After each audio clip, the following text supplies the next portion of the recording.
నమో నారాయణాయ. మాఘపురాణము 24వ అధ్యాయము.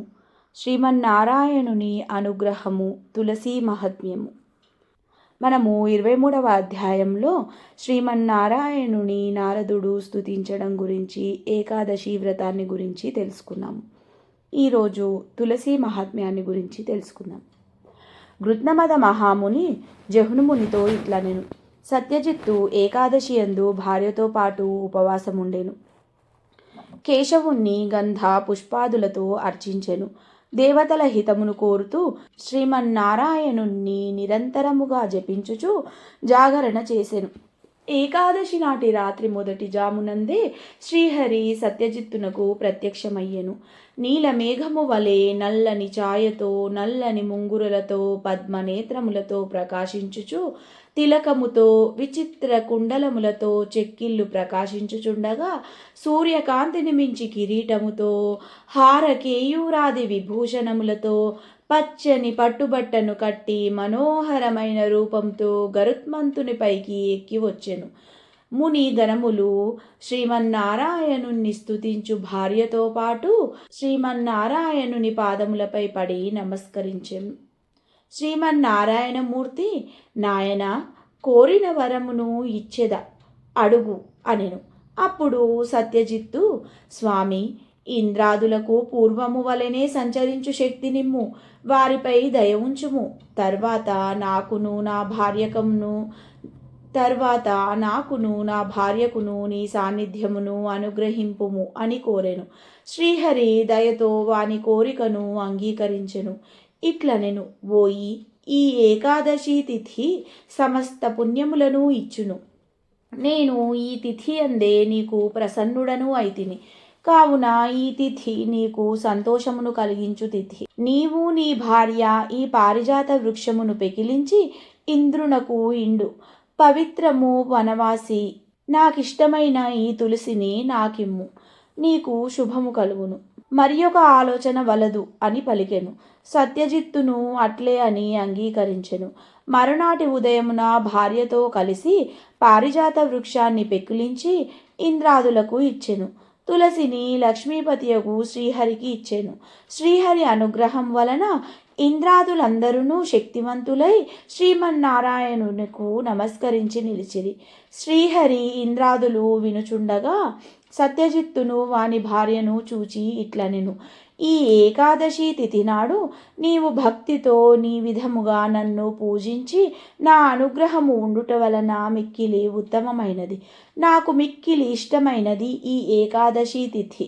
సర్వజీవుల పాపములని అన్నింటినీ పోగొట్టి అనంత పుణ్యమును ఇచ్చును. మందమతులైన మానవులు ఈ విషయాన్ని గమనింపలేరు. పాడ్యమి నుండి 10 దినములను యథాప్రకారము భుజించి ఏకాదశి నాడు ఉపవాసమును జాగరణమును చేసి నన్ను స్మరించువారు నా సాన్నిధ్యాన్ని చేరుదురు. ఇహలోకమున సర్వసుఖములను సర్వశుభములను పొందుదురు.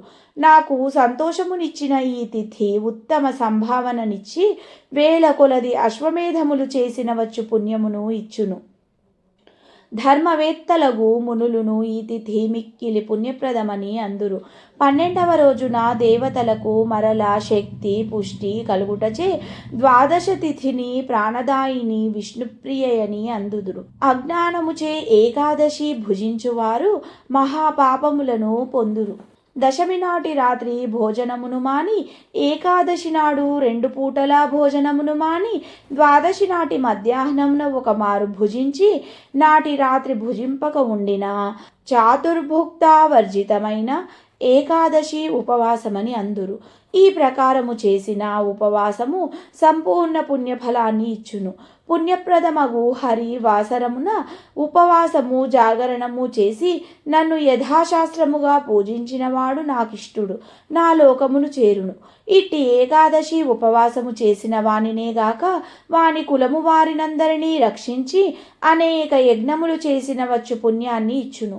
4 వర్ణముల వారు సన్యాసి, వానప్రస్థుడు, స్త్రీ, బాల, వృద్ధ, వృద్ధులు అందరూ ఏకాదశి నాడు భుజింపరాదు. ఏకాదశి నాడు స్త్రీ ముఖము, నిద్ర, అన్నము వీనిని విడిచి నన్ను పూజించవలెను.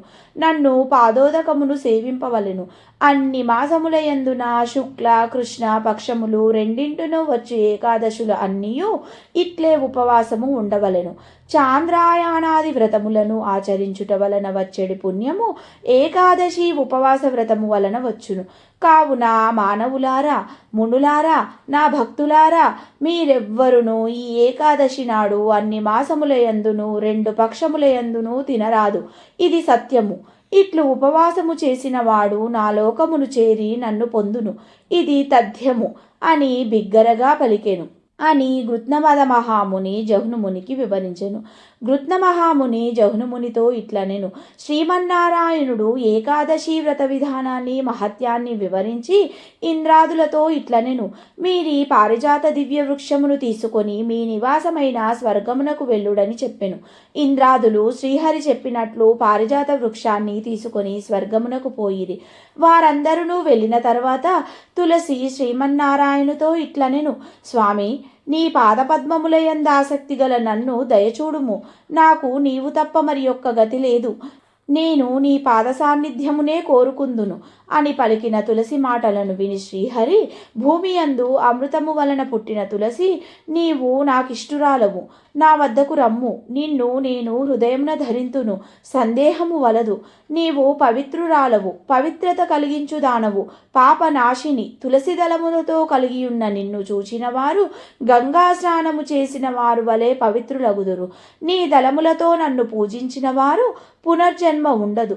అమృతము నుండి పుట్టిన తులసి నీ దళములను మాలగా చేసి నా కంఠమున సమర్పించిన వారు అంతులేనంత అనంతకాలము నా లోకమున ఉండి నాలో ఐక్యమగుదురు. నిన్ను తమ ఇంటి యందుగాని తోటయందుగాని పెంచువారికి ఏ పాపములు అంటవు. ప్రాతకాలము నిద్రలేవగానే నిన్ను చూచి నమస్కరించిన వాడు ఆ దినమున సర్వసుఖములను పొందును. తులసి మొక్కకు నీరు పోసి ప్రదక్షిణలు చేసేటప్పుడు ఈ శ్లోకాన్ని పఠించడం ద్వారా సకల శుభాలు కలుగుతాయని విశ్వాసం. తులసి ప్రదక్షిణ స్తోత్రం. యన్మూలే సర్వతీర్థాని యన్మధ్యే సర్వదేవతాః యదగ్రే సర్వవేదాశ్చ తులసిత్వాం నమామ్యహం. ఈ శ్లోకం యొక్క వివరణ తెలుసుకుందాం. యన్మూలే సర్వతీర్థాని, తులసి వేరు భాగంలో అన్ని పవిత్ర తీర్థాలు అనగా గంగా, యమున మొదలైనవి ఉన్నాయి. యన్మధ్యే సర్వదేవతాః, తులసి మొక్క మధ్య భాగంలో 3,000,000 దేవతలు కొలువై ఉన్నారు. యదగ్రే సర్వవేదాశ్చ, తులసి ఆకుల చివర్లలో వేదాలు ఋగ్వేదము, యజుర్వేదము, సామవేదము, అధర్వణ వేదము ఉన్నాయి. తులసిత్వాం నమామ్యహం, అట్టి విశిష్టత కలిగిన తులసి మాతకు నేను నమస్కరిస్తున్నాను. తులసి మొక్కకు నీరు పోసి ప్రదక్షిణలు చేసేటప్పుడు ఈ శ్లోకాన్ని పఠించడం ద్వారా సకల శుభాలు కలుగుతాయని భక్తి విశ్వాసము.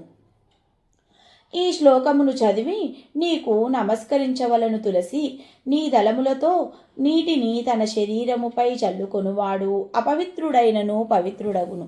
నీ కుదురు మొదలులోనున్న మట్టిని తిలకముగా నుదుటిపై ధరించినవాడు సర్వసుఖములను పొందును.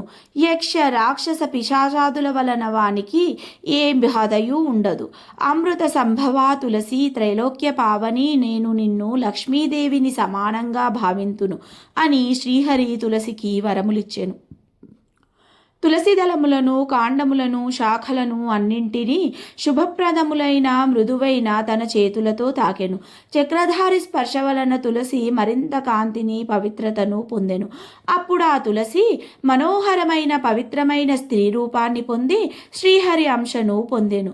మాయావి జగదీశ్వరుడు అయిన శ్రీహరి లోక రక్షణార్థమై తులసిని నియమించెను.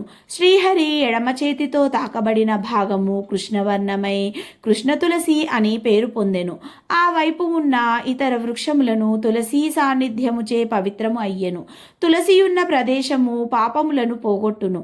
అప్పుడు శ్రీహరి సత్యజిత్తును చూచి, నీవు నాకు పూజను చేసి బ్రాహ్మణ సమారాధనము చేసి నీవు మరియు నీ భార్యయు భుజింపుడు అని పలికెను. సత్యజిత్తు కూడా శ్రీహరిని పూజించి బ్రాహ్మణులకు భోజనము పెట్టి తన భార్యతో కలిసి భుజించెను. ఇట్లు ఆ వ్రతము పూర్తి అయిన తర్వాత శ్రీహరి అందరునూ చూచుచుండా సత్యజిత్తు దంపతులతోనూ తులసితోనూ కలిసి గరుత్మంతుని పైనెక్కి తన లోకానికి పోయెను. నాయనా జహ్నుముని, ఇది ఏకాదశి వృత్తాంతము. ఏకాదశి తిథి అశ్వమేధ సహస్ర ఫలము ఇచ్చునని స్పష్టమైనది కదా. అన్ని ఏకాదశులలోనూ మాఘమాసమునందలి ఏకాదశి మరింత శుభప్రదము. ఆనాడు ఉపవాసము ఉండి శ్రీహరిని పూజించి జాగరణ మంత్రానుష్ఠానము స్మరణము చేసిన వారు శ్రీహరికి ప్రీతిపాత్రులై సాలోక్యమును సాయుజ్యమును పొందుదురు. ఏకాదశి నాడు ఉపవాసము, ద్వాదశి నాడు పారాయణము ముఖ్యము. ఆనాడు బ్రాహ్మణులకు భోజనము పెట్టి యథాశక్తిగా గోదానము, భూదానము, వస్త్రదానము, సువర్ణదానము, సాలగ్రామ శిలాదానము మున్నగు వానిని ఉత్తముడైన బ్రాహ్మణులకు ఇయ్యవలెను.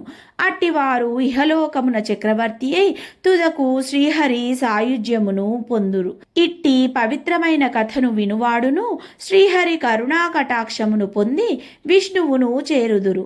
నిస్సందేహముగా చెప్పుచున్నాను అని గృత్నమద మహర్షి జహ్నుమునికి వివరించెను. మాఘపురాణము 24వ అధ్యాయ పారాయణ సమాప్తం. ఓం నమో నారాయణాయ.